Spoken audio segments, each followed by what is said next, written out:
So what we have is an unfortunate incident that we did make the best of it. That we were able to talk to Professor Javier Vazquez for a couple of hours and ask him a bunch of questions. And the same old question that I like to ask everybody is, what do you think about Royse and having basic jiu-jitsu in 1993? The thought usually is that Royse had the most basic, version of the art, and then it evolved this way over time until we are at the pinnacle, or we're way up there now. So we had the chance to ask him that and a bunch more questions. And he gave great answers. He gave a lot of great answers. And cool stories and analogies. And he inspired us in a way that not many people have. But we lost a good portion of that interview. But we have some, and we're gonna post that. And hopefully get the chance to talk to him again and go into some of those conversations and share them all with you guys. Yeah, we're gonna post that. We're gonna post what we have, and we're gonna kind of add a little bit onto it so that it makes more sense. Kind of fluff it out a little bit, so that it flows more seamlessly than otherwise, since that we're missing a good portion of the interview. So what you're gonna get is a kind of piece together, and the original answers that Javier gave that we still have recorded are gonna be in there with some questions that we have re-recorded afterwards. But you're gonna get it all right now. So the first one was regarding Royse's jiu-jitsu being basic in UFC 1. It was. That's the first question. Was jiu-jitsu in 1993, specifically Royse's jiu-jitsu, the way that he applied it in the original UFC, basic, or the way that we believe is that the attacks were basic, so the defense needed to be basic? You wouldn't do a very advanced defense to a very basic technique. So it stands to reason that Royse's jiu-jitsu that he showcased appeared to be basic because the, no offense, opponents were basic. And that's what it is. The opponents these days are very knowledgeable. They're advanced. Yeah. They're knowledgeable. So you have to do a little bit of trickery to get them. Otherwise, the fight would take way, way, way too long. They have 15 minutes or 25 minutes. So you can't cook the person the way that we would do it in that amount of time. But here's what the professor has to say about that. What are your thoughts on that specific idea that Royse's jiu-jitsu was basic? Well, I mean, is there a question about that? Are people saying that it was super advanced, or are they saying, yes, it was very basic? Many people have told us, because we, every chance we get, try to tell people about, our experience in Gracie's jiu-jitsu. And anytime Royse comes up, or the original UFC, it always rolls back into, well, that was, a long time ago, and Royse was very basic. His jiu-jitsu was very basic at that time. And jiu-jitsu has advanced a long way from what Royse knew at that time. Do you see it that way, or do you see that Royse was simply using those basic techniques because the attacks were basic? I think both are true. I think that the attacks were very basic, but you're still running into the same kinds of problems today. But yeah, Royse's jiu-jitsu was super basic. Jiu-jitsu has evolved.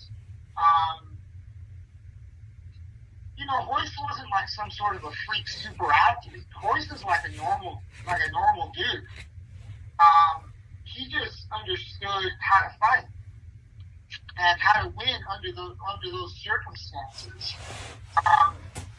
Royse is probably one of the best, if not, I would say definitely one of the best guys at neutralizing punches on the ground, especially when nobody knew what he was doing. So I used to slow down his matches to see how to defend punches from guards. So at one point, we asked a question that's based on the rule set of modern MMA, specifically the UFC, about the time limit and the rules, and whether no time limit, no rules would affect the way that the guys are using jiu-jitsu, the strategies, the way that they would differ based on the rules and the time. And we talked to him a little bit about our beliefs, or the way that we think about no time limit matches based on the way that we were taught. And Professor Javier was able to give us a good answer based on that question: time limit, rules versus no time limit rules. You see what I'm saying? Original UFC versus modern UFC. So let's see what he said about that. Now you're thinking long term. Now you're thinking sustainability. Now you're thinking efficiency. Now you're thinking effectiveness. Now you're thinking differently. Because not only are you having to deal with the opponent, but you're also having to deal with the physicality of biology, of the guy being able to be tired, your recovery, how are you breathing, how present are you? The pace that you're rolling at has to be sustainable over a long period of time. So it's a completely different approach to fighting. You can take your time. There's no rushing. You don't have to sprint. So time is a completely different element. So if you were to have fighters in the UFC and you change just a couple of the rules of the modern day, things change. If you take away the gloves, things change. If you add knees on the ground to an opponent, things change. If you take away time, things change. The question here is, it's a detailed kind of a question. And what I mean by that is, a lot of times we'll hear the old thing that people used to say, even back when they did the Gracie challenge, where they would say, I don't need to learn jiu-jitsu, I don't need to learn groundwork, because you would never be able to take me down, and if you got close enough to take me down, I would knee you in the head or knock you out. I break your nose. The Gracie challenge, it seems like the UFC, the Gracie challenge, all that information would kind of sway the opinion at least a little, but it doesn't. We still have people telling us to this day that they would knee us in the head and knock us out, and all the same Good stuff. luck. All the same stuff. It's not that easy. It's not that easy to knock somebody out, even if they were to just stand there and be like, okay, aim it perfectly. It's still not that easy. But when the person is really intent on not getting hit, covering their face, moving, it's not so easy. But the question for Professor Javier is, what do you think about folks that say that, and their mentality is basically not the way they look at it, the way we look at it, that they are going to force entry. They're going to panic their way into the clinch, or they're going to panic their way into the knockout and defeat us by overwhelming us. It's our belief that nobody ever panicked their way to victory. Nobody ever said that I was losing, like everything was going out of control, and then I panicked, and that's when things clicked. So this is a question for Javier. I've read the simulations. I know the battles that need to be won. I understand the way to win the battles. And if you don't believe me, let's do the battles 10 times and let's see who wins. So I already know what's going to happen. I don't waste my time teaching nonsense. You can't panic. You can't win your way. How did you say it? Win your way to? How did you say it? Like, to win through panic. You can't do it. Right. You might be able to panic and get away here and there, but you're not going to be able to do it consistently against different levels of opponent. So sometimes people panic and they get out. Oh my God, that was so great. But if you put them back in that position 10 times, 15 times, 20 times, they don't know how to get out. The panicking, the behavior that they were performing when they were panicked doesn't work consistently. It might have worked at that moment, but that doesn't mean that doing it that way leads to 80+% of the time it works. Maybe you got lucky on the 20% that one time that you did it. Right. So after I talked for probably like at least 4.5 hours, 5 hours, something like that. A good hour plus. Yeah, maybe an hour and a half. Maybe like an hour and 15 minutes.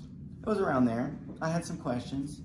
I mean, you had some questions too, right? If you were able to talk to people that you admire for an extended amount of time. Oh yeah. But at some point, I did throw it over to you. Yep. And you had some questions too. And we have that audio, so let's give it a listen. Well. Anything else from you, Roger, that you wanted to hit on with Professor? Yeah, I wanted to know if someone trains jiu-jitsu for strikes at your school, if they would be able to not only defend themselves in a self-defense like street fight scenario, would they be also able to compete in MMA under rules? If somebody, I mean, everything I teach is for fighting. So even some of my white belts, if you put them on their back and try to hit them, they're going to be fine. I mean, if you're fighting on an MMA level, it's obviously always going to be different because you're dealing with a higher level of opponent. But yeah, the stuff that I teach works on everybody. So the right person, I'm perfectly comfortable with them fighting MMA. I was just curious, what percentage, like you mentioned, like you have to learn so much wrestling, you have to learn so much boxing. Like what percentage of wrestling, boxing would you need to add to the curriculum? A lot. You're fighting professionally, or just for self-defense? Well, what would you do for self-defense, and how much would you train for if you were actually going to do MMA? For self-defense, it's not that hard. You just got to know how to close distance, manage distance, understand how to sit back behind a jab, understand like basic skills. There's certain skills that have to be improved in order for the self-defense aspect of it to kind of make sense. And, that's not that big of a deal. But professionally, you're going to have to box a lot. You're going to have to wrestle a lot. You're going to have to do your strength and conditioning. You're going to have to do your proper nutrition. There's a lot to fight. It's not just the techniques or whatever. It's the mindset. It's the decisions that you're making when you're fighting. There's a lot of things. The ability to stand up. You know what I mean? There's a lot of things for fighting. Now, what I do is I teach striking for MMA, which is understanding basic striking. I'm very heavy on defense, like how to block punches, slip punches, parry punches. Like defensively, both standing up and on the ground, I work a lot of defense stuff.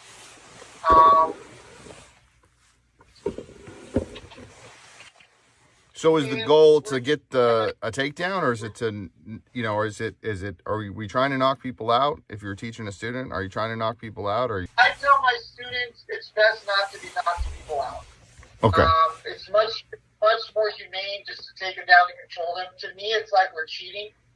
Like, if I was to get into a fight with somebody, I gotta be very careful not to do too much damage. So I don't. I was a bouncer for 5 years. I never knocked anybody out. I never, I choked plenty of people out, but, that was kind of the job. Right. But I didn't hurt anybody, didn't send anybody to the hospital or anything crazy. I tell my students, don't be knocking people out. Now, if I'm in a fight, if something happens, I'm in a brawl situation, I'm surrounded by people, I'm knocking everybody out. But if it's a one-on-one situation, I know that what I know is overkill for self-defense. So I have to kind of use restraint to just kind of do what I have to do to get the fight to the ground, tie the guy up, and just choke him unconscious. Like right. It's not that big of a deal. To me, it's kind of like, I'm not trying to. The second you start hitting people, and unless my life is on the line, I don't generally hit people. I never hit anybody in a street fight. I don't need to. I need to save them down and choke them. So I don't need to be trying to test my knuckle strength by punching people in the head. It's not necessary, and I just don't need to. If I feel like I'm in a fight for my life, yes, I will hit people however I want, as much as I want. But if it's a situation that, hey, I'm out on the street, there's people around, everyone's filming, I'm going to take the path of least resistance and just choke the guy out as soon as possible. Again, if I feel like my life is in danger, or the guy hits me and I'm surrounded or something like that, it's a different situation, So it kind of depends on what the circumstances are of how much I'll use. But yeah, generally, people don't know how to fight. Right. So, that's a big deal. Well, you touched on nutrition. If you're going to be an MMA fighter, like what would you recommend diet-wise if you're getting ready to fight an MMA fight? I'm very much an oddity for nutrition because of the way I heal from being sick. I understand kind of the way the body works, so a lot of the things that people are doing, like I don't eat meat, I don't eat fish, I'm pretty much just a vegan for the most part. I don't really eat much salt at all. I do 6 juices a day. I eat a huge salad a day. I eat oatmeal every day. I eat fruits every day.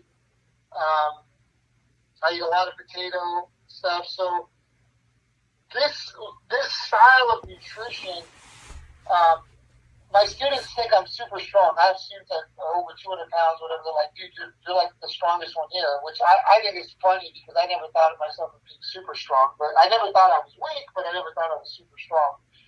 And it creates this kind of diet.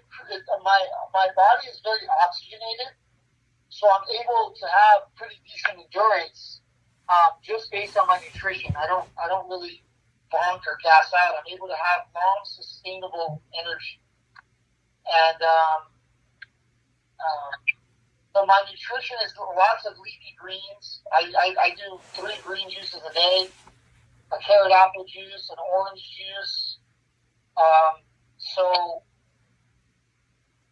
my nutrition is very kind of highly dense in nutrients. So I don't really, everything is organic. So this kind of diet, I realize I don't generally get very tired. Awesome. So not only am I getting people tired based on the decisions that I'm making while I'm sparring, but I also believe that I'm getting people tired because I don't get that tired. Because my body, I try to keep the inflammation in my body down. I detox 3 times a day.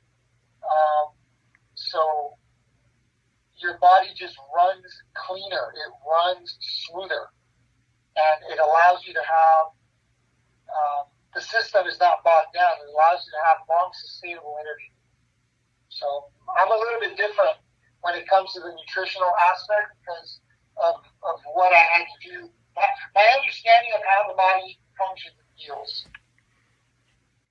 Well, this especially interests me. My wife's grandfather recently got a cancer diagnosis, and we were interested in like natural ways to help him with his cancer. And you use this juicing and supplements to help you become cancer free. But I was interested in more what all you were taking and what exactly you were juicing. I do, about 6 to 7 juices a day. In the morning, I do 3 green juices a day. The green juice contains red leaf lettuce, green leaf lettuce, romaine lettuce, red cabbage, green pepper, rainbow chard, beet tops, green chard, and a green apple. So 3 times a day I'm having that diverse, nutrient-rich juice. I do that 3 times a day. I generally do orange juice in the morning. I do carrot, apple juice. I usually double it up because it's just easy for me to double it up for lunch. So that's 3, 4, 5, 6. Yeah, that's it. And then supplement-wise, I take chlorella, I take turmeric, I take digestive enzymes. Gut health is something that fighters don't really, it's not a thing for them. It's not really something that people think about. But it's incredibly important to understand how the body processes the food and to give the body the probiotics and the natural enzymes in the juice, as well as digestive enzymes, additional digestive enzymes to help process the food, so the highly nutrient dense food doesn't just go through your system, that you're basically absorbing into your body through the gut as much of the nutrients as possible. Those natural nutrients will help your body heal and rejuvenate,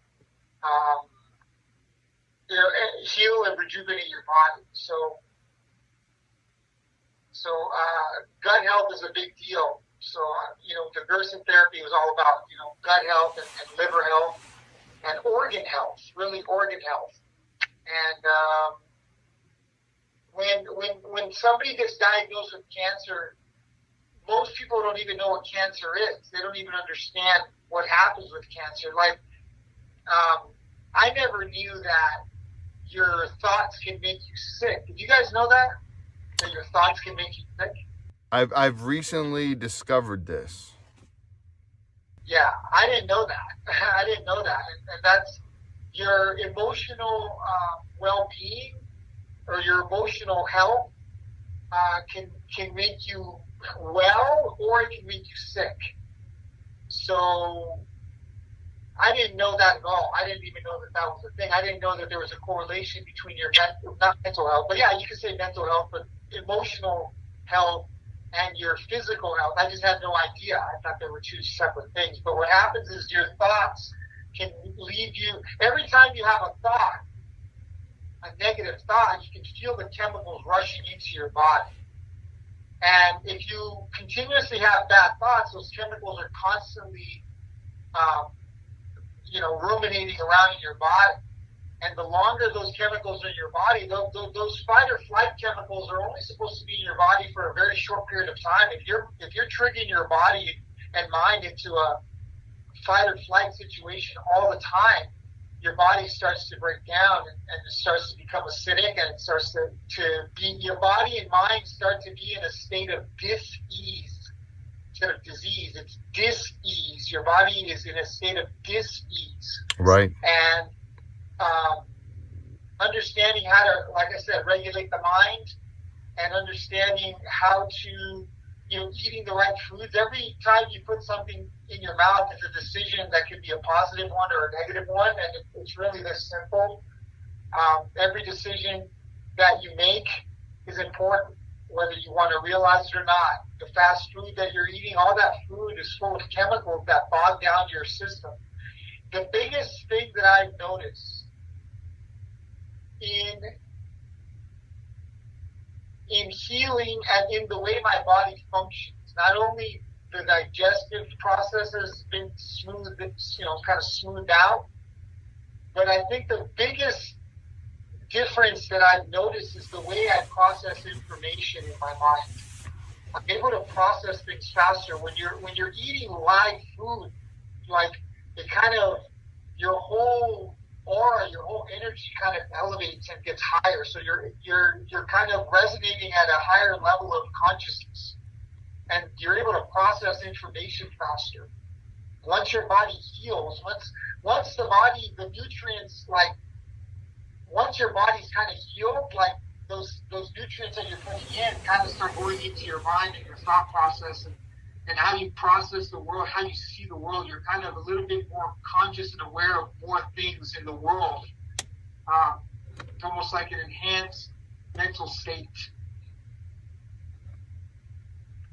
Yeah, it's amazing. It's amazing what you put in will have all these great effects. And you were saying, like, if you were told, like, recently, my wife's grandfather was told he had a worse diagnosis than he actually did, and it turns out it was a misdiagnosis, and it's much more optimistic. And immediately, like within a day, like, he felt so much better just by hearing that news. The mind, I remember when I was very early on healing in the process of the diet, you have to believe that it's going to work.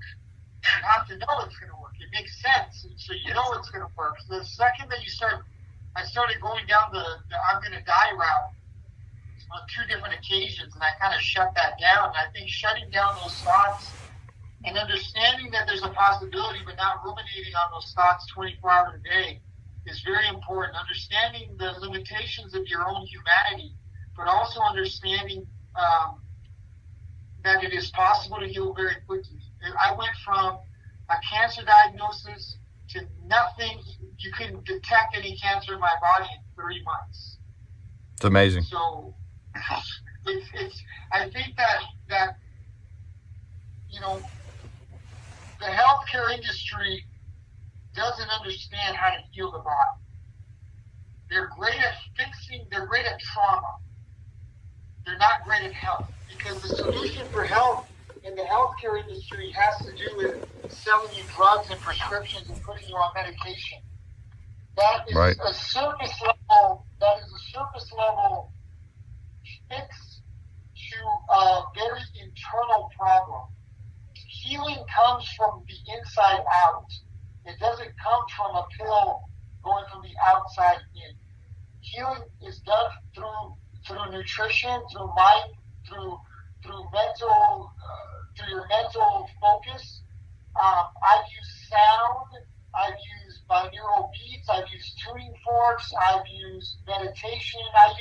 When I was sick, I threw everything at the problem to see what would stick. And I think it's a combination of all of the things that help. I think that, not to sound disrespectful, but I think that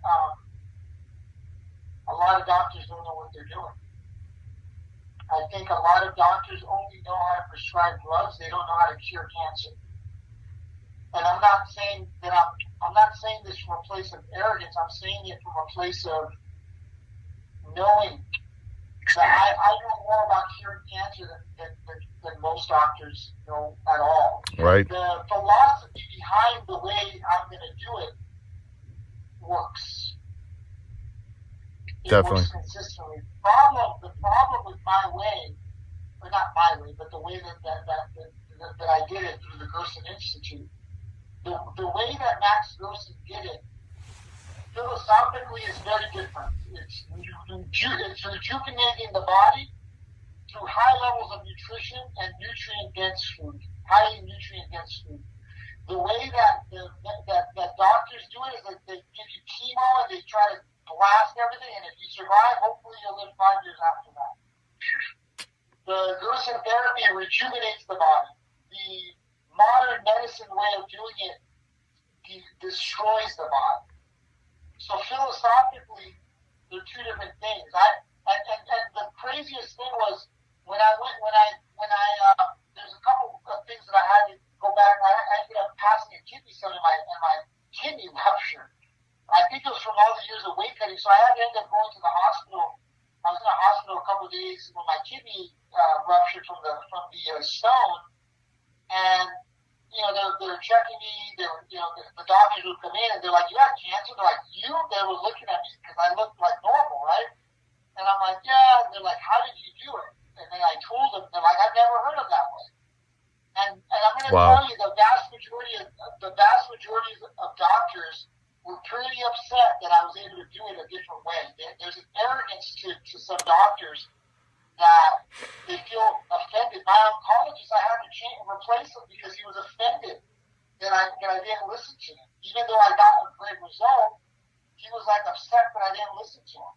Because I laughed in his face when he told me I was committing suicide because I went to chemo. I looked at him, laughed. I said, "We'll see, bro." 4 months later, I did with clean blood work. He looked at me and goes, "How did you do this?" I'm like, "Maybe I know something you don't." They don't like to hear that. Right. They don't like to hear that, you know. And the whole system, the way that we think about the body, the way that we think about nutrition, is broken. And if people understood that the lifestyle choices that they make are not conducive to them having a healthy life and a healthy body and a healthy mind, but people, for a variety of reasons, choose to eat the foods that they want to eat in this American diet. I tell my students all the time, when you go to the grocery store, you have an illusion of choice. There's an illusion. Like, you have all of these choices in the market. You really don't. All of those things are processed and full of chemicals. What people do is they go through the aisles, they pick up everything through the aisles, and then they go into the produce department and they pick up a couple of tomatoes and potatoes, and they're good to go. And they go to the meat, the dairy, and all these things. And I say 90% of everything you get should be from the produce, and then you get 10% from the aisle. 80-20. But people go 80 the other way and very little in the produce section. So, like, the way people, the food pyramid, all that nonsense, it's all nonsense. It's all nonsense. Your body knows how to heal itself, and it will heal itself if you give it the right nutrients and the right nutrition. It'll fix itself. Inflammation goes away. Arthritis can be a lot of ways cured. Cancer can be cured. All of these weird ailments, the eczema, that's diet related. Asthma, that's diet related. Like, all of these health problems are all diet related. Food allergy related.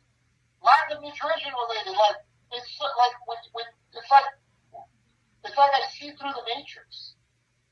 And same thing with jiu-jitsu. It's like I see through all the nonsense. I know what works. I understand the root of the problems. I understand the root of most people's health problems. And I'll tell them, you just got to do this. This is all you got to do. And it's not common knowledge. And that's by design. So when I'm going to put together a presentation. I've got 4 presentations. I've broken up with it because it's so much information. I've been putting presentations on my YouTube channel. Short presentations on mindset, on how I learned jiu-jitsu, how I'm teaching it differently than when I learned it. It's a cool little storyline that I'm putting. I've got about 21 episodes up. And I'm going to do one on diet and nutrition. And I'm going to talk about cancer. I'm going to talk about how I beat the cancer and the process that I use. And I'm also going to talk about how to apply that kind of nutrition to a jiu-jitsu lifestyle, healthy jiu-jitsu lifestyle, which is going to kind of help your mind be in a better place, and physically you'll be able to have more conditioning and understanding how breath works alongside your nutrition and your mind. Mind work works alongside with that as well. So it's a pretty comprehensive lifestyle that I live, but I feel that the results that I've gotten, I'm 47, and it looks like I might be competing one last time in March. Oh, wow. So I'm going to try to make it to March injury-free, and I'm going to put the system to the test, and I'm going to show the world that when it comes to jiu-jitsu with strikes, there's nobody better. I figured this game out years ago, and I still don't think anybody's on my level, especially guys my weight. So we'll see. I'm gonna put my ass on the line and see if I'm full of crap or if I'm the real deal. So we'll see what happens. Do you have an opponent yet for that fight? I'm gonna do. I'm gonna probably do. Well, I talked to Eddie yesterday. So this is very new. This is like from yesterday. Combat Jiu-Jitsu. So I'm gonna probably do combat in March. Fantastic. So, assuming everything goes well, I'll be competing in March. I'm doing it for a couple of reasons. I'm doing it, one, because I want to improve the effectiveness of the system and of what I'm doing. And secondly, it's like to be able to compete at that level after healing from cancer, it is my responsibility to prove to the world that it is possible. And I want to inspire people to show them that, yeah, you might have cancer, you might have lived a lifestyle that kind of led you to get cancer, but you can recover fully and look good and go and rejuvenate your body in a way where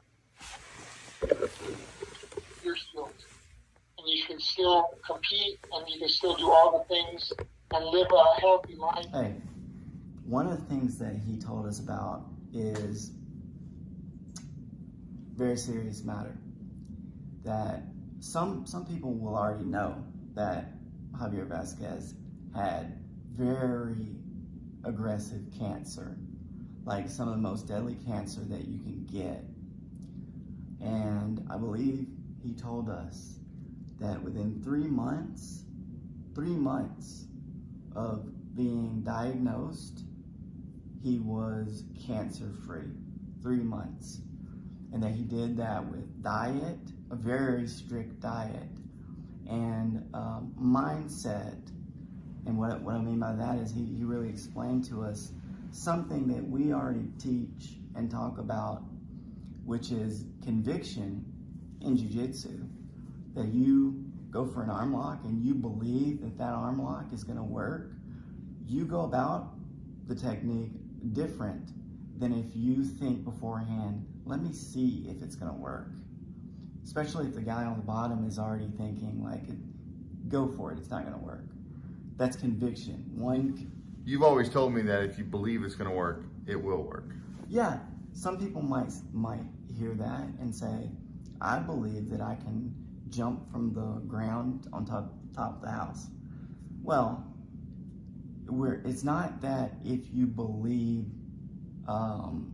if you believe impossible things, they become possible. The thing is, if you believe your technique will be effective, if you believe that you've done the work, that it only makes sense that it will work, it's going to work. That's your mindset, it's going to work. They may defend, they may mess it up where it doesn't work. Their conviction may be stronger than yours. That's what has to happen. Their conviction was stronger.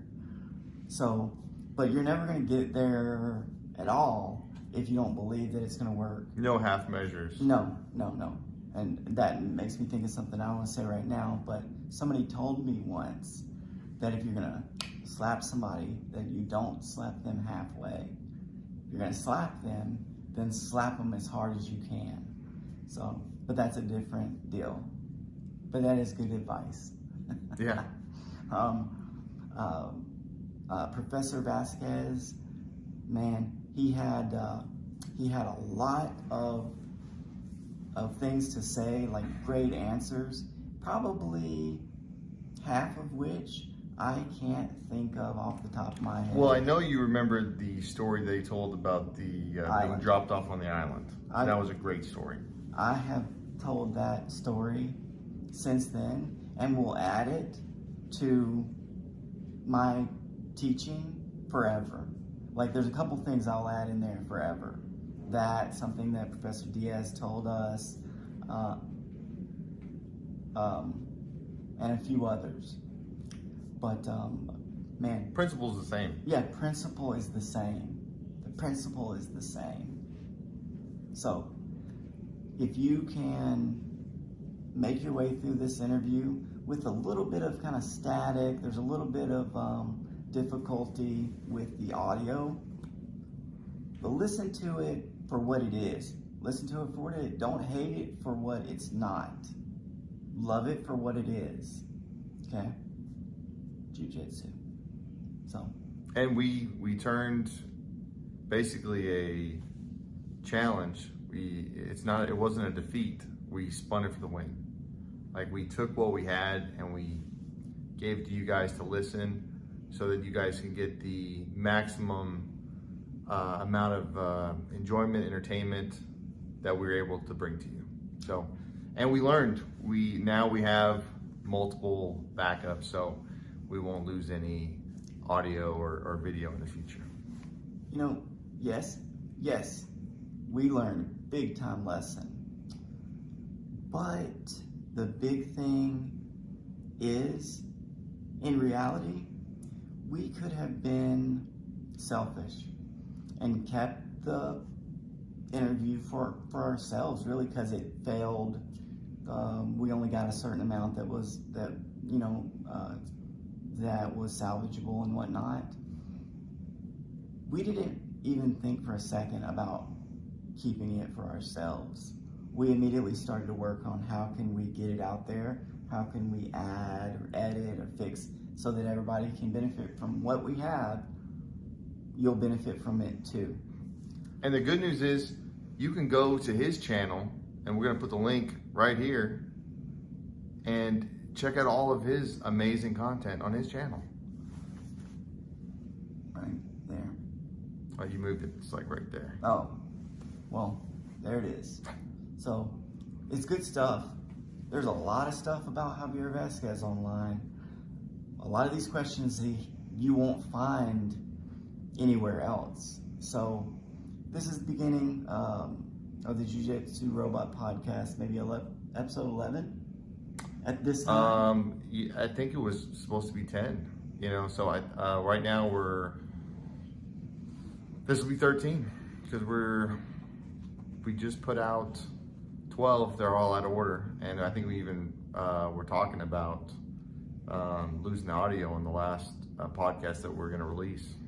And we just filmed 2 days ago, episode 16 with part 2, Professor Scott Phillips. That's going to be a good one. Yeah, that's a good one. We asked a lot of questions, and a lot of people like those questions. I liked them for sure, about what would happen if I was sent through time to the UFC, the original UFC, and stuff like that. So yeah, that was in the first interview, right? Yeah, that was the first one. That was the first one. So not specifically, of course, we didn't ask that same question again, but we had some new questions for him. We had some new ones that were good. So it was a long podcast. It was like 3 hours. I think that was the longest podcast ever because it's just fun talking to him. And we're dealing with somebody that he's not going to say, "Oh, I'm done. Let's call it a night." Yeah. If it was up to him, he's uncomfortable. Let's say he didn't say that, but he's like, "Man, this is tiring. Dude, we're just going to go until we all die. We're just going to go until the phones break." Yeah. So we have to make a choice. This is where we're going to cut it. Out of respect for Professor Phillips, because he would die first before he will quit. So if it came down to like him physically just staying up and talking, like he would be the last one to pass out. Like we would pass out from exhaustion before he did. No question. If you're watching and you don't know, you got to find out. If you've never heard of Scott Phillips, you really need to look up who this guy is, what he's done in the past, what he does now with Invincible Academy, and the fantastic work he's done, what he has coming up. There's a lot of stuff to dig into with Scott Phillips, and they know people like Navy SEALs. People look up videos of Navy SEALs like a lot.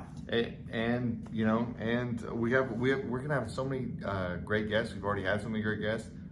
We're just so lucky that Professor Phillips is your professor. So he was nice enough to let us interview him a second time, and hopefully there'll be a third one soon. And but we're excited for a lot of our upcoming guests. You know, we're going to release our podcast with Professor Diaz, which should be episode 15. And so that one's coming out soon. We have a couple solo podcasts where we dive deep into some topics. And, you know, we're still talking to many, you know, great jiu-jitsu guys and MMA fighters that are going to, you know, come on the podcast, and we'll ask them some questions that probably haven't been asked before. So, hey, I mean, just quickly, simple stuff like, you asked Professor Phillips, you're a purple belt. You want to know what was your question for him? Yeah, because you were a purple belt under Professor Phillips and you received your brown belt from him. And I wanted to know what you look for and what steps needed to be taken in that journey from purple to brown. And he went through what he was looking for. There you go. That's not, you don't get that everywhere. Somebody's to tell you, okay, you need to do this. That's what you need to do. I think that's going to be a regular question. I would love to ask really all of our jiu-jitsu guests, all the professors that we talk to in the future, and I would love to chat with some of the guys that we've already talked to and ask them those if I had to ask those questions again. Yeah, absolutely. I mean, we have even opinions on what's necessary from white to blue, from blue to purple, from purple to brown. We have our opinions on where we are in that stack, but we want to know what these guys say, because they're in the stack too, a little bit higher or a lot higher, depending. And I would love to have the chance to interview Professor Vazquez again and ask him that same question. Like, what does it take to get from white to blue, blue to purple, and so on? And it was great that we got to have the conversation with them, and we got to ask them all those questions, and we shared every second that we had available to you guys. So yep. Hope you all enjoyed. There it is.